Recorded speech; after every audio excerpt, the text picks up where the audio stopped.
There's so many brilliant things in the Bible, and you can read it over, and many people have done this and they've led their life that way, but you can read it hundreds and hundreds of times. You know, David, they say great art, like the Mona Lisa. Some people, they look at it and it doesn't look as great at the beginning, and then they'll look at it, by the time they see it many, many times, it becomes the most, they can't take their eyes off it. Whereas art that's not great, you look at it, it looks beautiful at the beginning, but you get tired of it. The Bible is special. The Bible, the more you see it, the more you read it, the more incredible it is, and the more you realize. It's like a great, you could say, I mean, I don't like to use this analogy, but like a great movie, a great, incredible movie.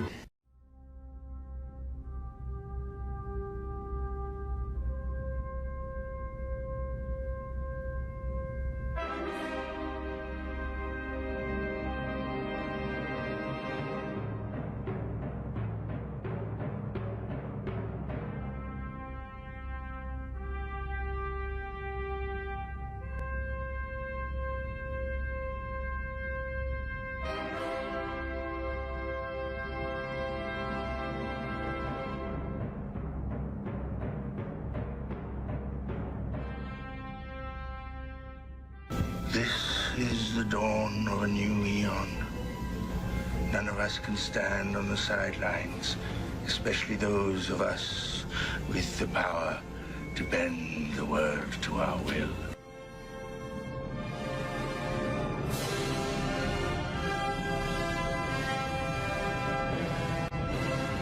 Apparently he, or Ron or somebody, is producing a MoonChild.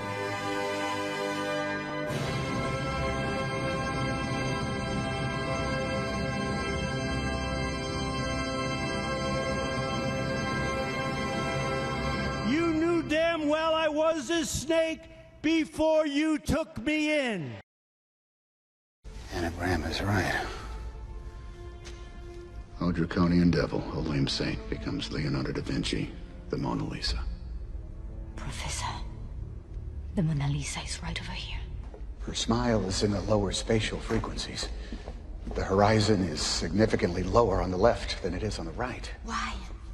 Well, see, she appears larger from the left than on the right. Historically, the left was female, the right was male. The sacred feminine. So dark, the con of man. Is there another anagram? Can you break it? Moon. Sermon. Charms. Moon. Sermon. Charms.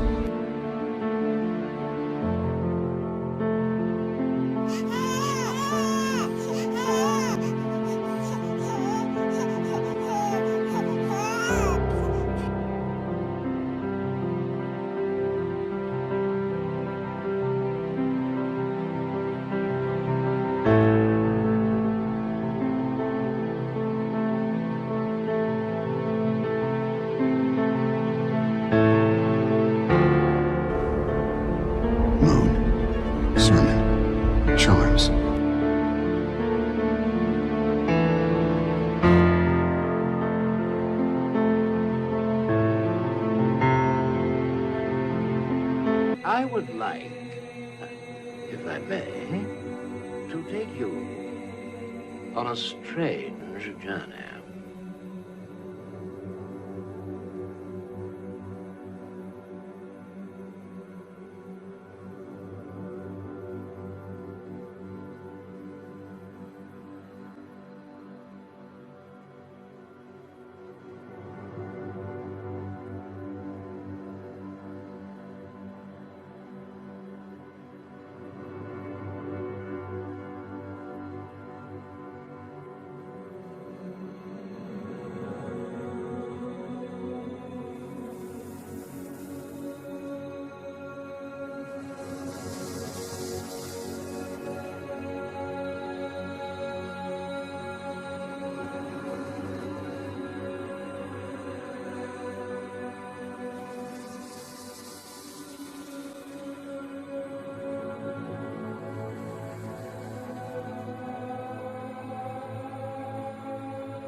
This is the original icon for male. It's a rudimentary phallus. Quite to the point. Yes, indeed. This is known as the blade. It represents aggression and manhood. It's a symbol still used today in modern military uniform. Now, as you would imagine, the female symbol is its exact opposite. This is called a chalice. And the chalice resembles a cup or vessel, or more importantly, the shape of a woman's womb. It is quite literally this ancient symbol of womanhood. And in this case, a woman who carried a secret so powerful that if revealed, it would devastate the very foundations of Christianity.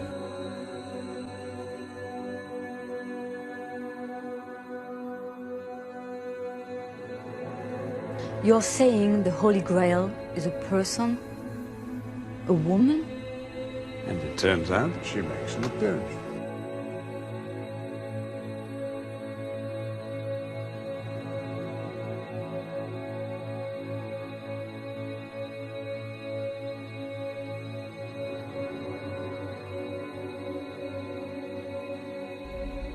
The sacred feminine. So dark, the con of man.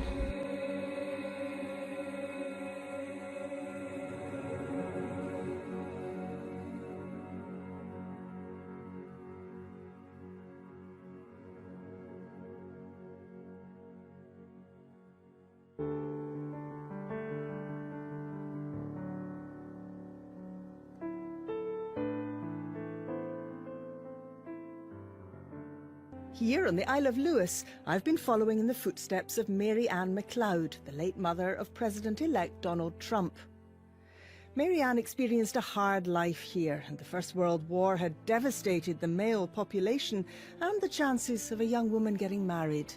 To make matters worse, Mary Ann was the youngest of 10 children, and only one son could inherit the family croft. You can understand why. She decided to follow her sisters to a new life 3,000 miles away in New York City.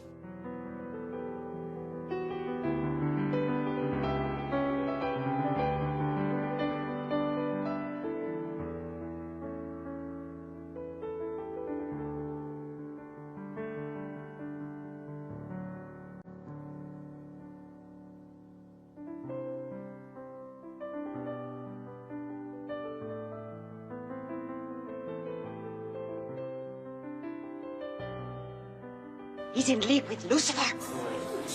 Don't say that, Kate. I'll say it. You've the devil in you. We've been kinsmen 20 years.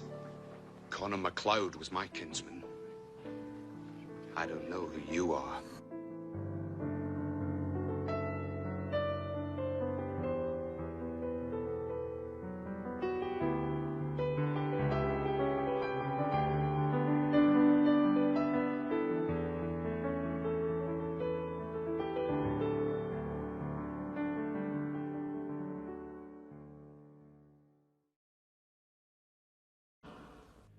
When the three planets are in eclipse, the black hole like a door is opened. Evil comes, spreading terror and chaos. See the snake, Billy? The ultimate evil. Make sure you get the snake. Yes, I've got your snakes. Like a battle plan.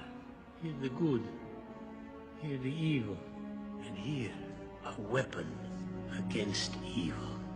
Woe unto them that call evil good, and good evil, that put darkness for light, and light for darkness, that put bitter for sweet, and sweet for bitter.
Now this would be an amulet, so something like a lucky charm, that would be placed on the chest of a mummy, and it would protect, magically, the heart of the deceased.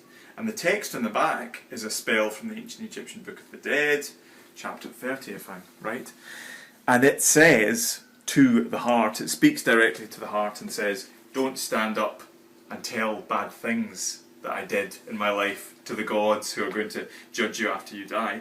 And the reason the Egyptians used the scarab was that they saw it pushing its ball of dung, and they saw that it laid its eggs in that ball of animal dung, and from the ball came new life. So the Egyptians associated the scarab with rebirth.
On her way to work one morning, down the path along the lake, a tender-hearted woman saw a poor, half-frozen snake.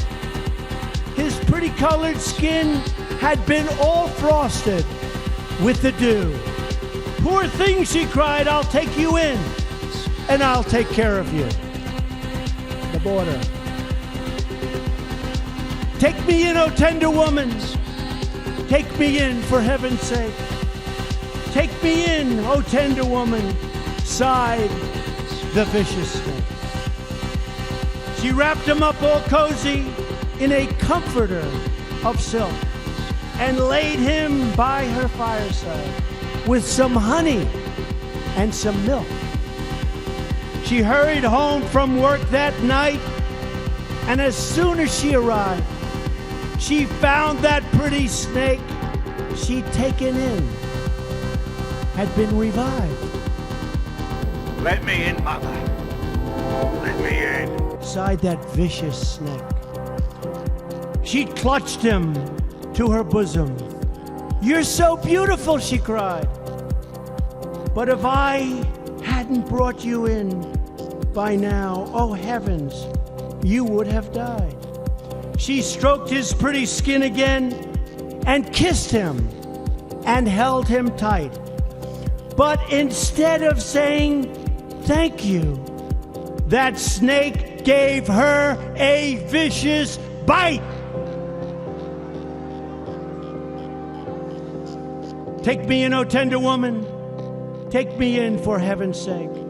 Take me in, O tender woman," sighed the vicious snake. "I have saved you," cried the woman, "and you've bitten me, heavens, why? You know your bite is poisonous, and now I'm going to die."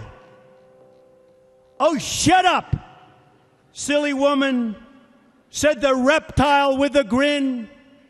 "You knew damn well I was a snake before you took me in." I'm the hand of Mona Lisa's skirt. I'm a surprise, Kevin.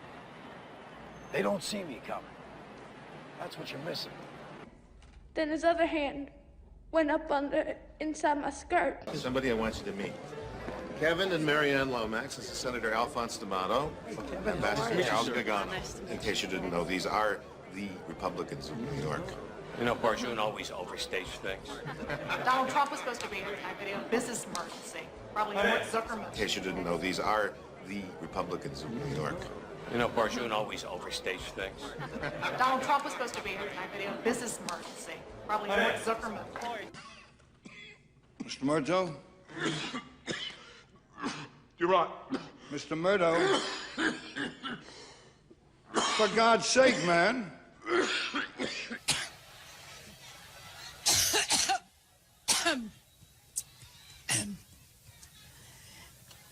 Every time I think about Trump, I get allergic. Why do we have to keep going? Because it needs to be clear, Mr. Cullen. Because I need to know and understand exactly what happened. You're standing there. You look down. There's the gun. You kneel down to pick it up. You work late, you come home, you walk in, everybody's dead. It's not something you planned for. Stop. Back up. 2 prints by the gun.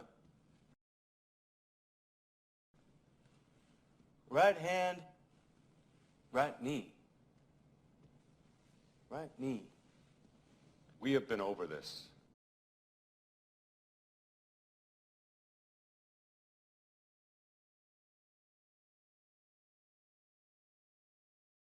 I'm trying to picture it. I'm trying to picture it. Your hand. Your hand came from inside and underneath. I'm the hand of Mona Lisa's skirt. Then his other hand went up under, inside my skirt. Why do I feel the hand of Mary Ann on this adventure? The person on my right, who, unbeknownst to me at that time, was Donald Trump, put their hand up my skirt. Your hand came from inside and underneath. I don't even wait. And when you're a star, they let you do it. You can do anything. Whatever you want. Grab them by the... You ever ask God for forgiveness? That's a tough question. I don't think in terms of, I'm a religious person. Shockingly, because people are so shocked when they find this out. I'm Protestant, I'm Presbyterian. And I go to church and I love God and I love my church. And Norman Vincent Peale, the great Norman Vincent Peale was my pastor. The power of positive thinking. Everybody's heard of Norman Vincent Peale. He was so great. He would give a sermon you never wanted to leave. Sometimes we have sermons, and every once in a while we think about leaving a little early, right, even though we're Christian. Dr. Norman Vincent Peale, Frank, would give a sermon. I'm telling you, I still remember his sermons. It was unbelievable. And what he would do is he'd bring real-life situations, modern-day situations, into the sermon. And you could listen to him all day long. When you left the church, you were disappointed that it was over. He was the greatest guy. And then, you know, he passed away, but he was a great... He wrote The Power of Positive Thinking, which is a great book. But have you ever asked God for forgiveness? I'm not sure I have. I just go and try and do a better job from there. I don't think so. I think if I do something wrong, I think I just try and make it right. I don't bring God into that picture. I don't. The whole thing is so incredible. The whole story is so amazing, so remarkable. This is Los Angeles. This is black magic. This is the founding of NASA, of Jet Propulsion Laboratories. What isn't in this story? The craters and mountains of our moon bear the names of giants of science, figures like Archimedes, Kepler, and Copernicus. There is also a crater honoring someone called Jack Parsons. There are some who would rather he had been forgotten. Perhaps that's why his crater is on the dark side of the moon. He was a maverick rocket scientist, okay? He was also a maverick rocket scientist spiritually. This father of American rocketry was also an occultist, devoted to a path still widely misunderstood and feared. I know, it sounds crazy. Would it make you feel better knowing that I helped create the first rockets made for space exploration?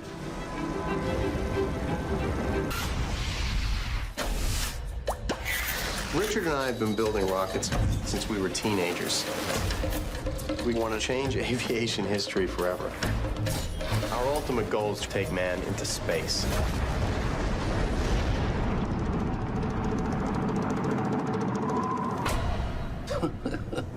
Man into space. It is a comic book fantasy. You will blow yourself up. You truly believe that you, Jack Parsons, can build a rocket that will take us all to the moon? Yes. Preposterous. There's only two kinds of people in this whole world. The ones who want to follow the rules and the ones who want to break them. Who says we have to obey?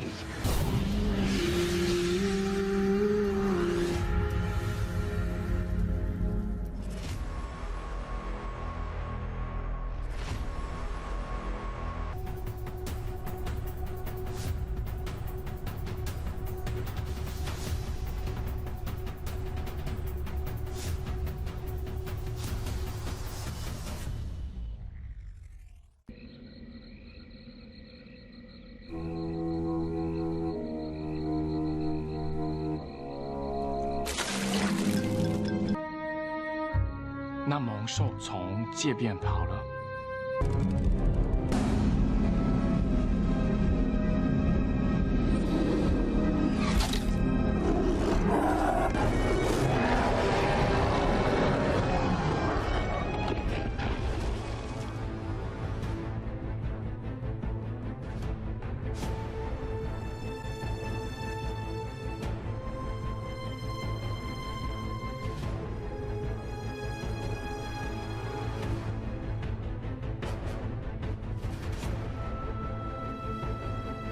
This is the dawn of a new eon. None of us can stand on the sidelines, especially those of us with the power to bend the world to our will. How many miles to Babylon? What did you just say? I heard it's 70.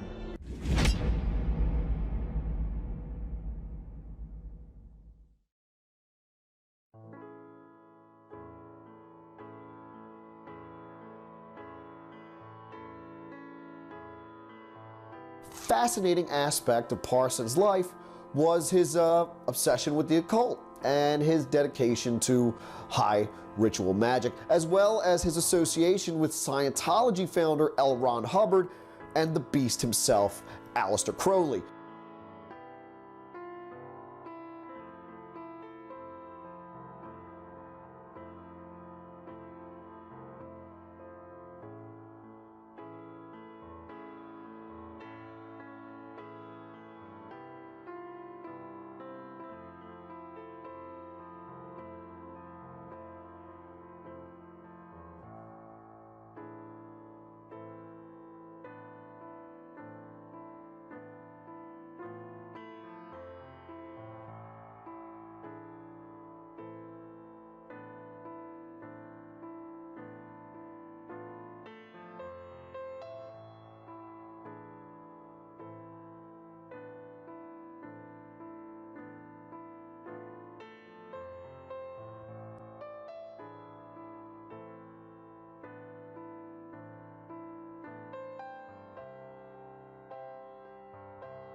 But see, in 1946, the pair embarked on the Babylon working, based on ideas that were pioneered by Aleister Crowley in his 1917 book, MoonChild. The Babylon working was a series of high ceremonial magic rituals conducted by Parsons and Hubbard between January and March of 1946 in the Mojave Desert. Now, the objective of the rituals was to manifest an incarnation of the elemental spirit of the divine feminine archetype known as the Scarlet Woman or Babylon. Now, nearly immediately upon completion of the initial series of rituals, Parsons would meet Marjorie Carmen in his own home, and he instantaneously regarded her as the physical manifestation of Babylon. Now, Parsons, with Hubbard and Marjorie Cameron, whom Parsons married in 1946, they then move on to the next phase of the rituals and attempt to produce a child by means of sex magic. And even though no child was conceived, Parsons still regarded the rituals as a success. Now, during the entire course of the Babylon working, Parsons had maintained constant correspondence with the aging Aleister Crowley, and in many regards, Parsons was being groomed to become Crowley's successor.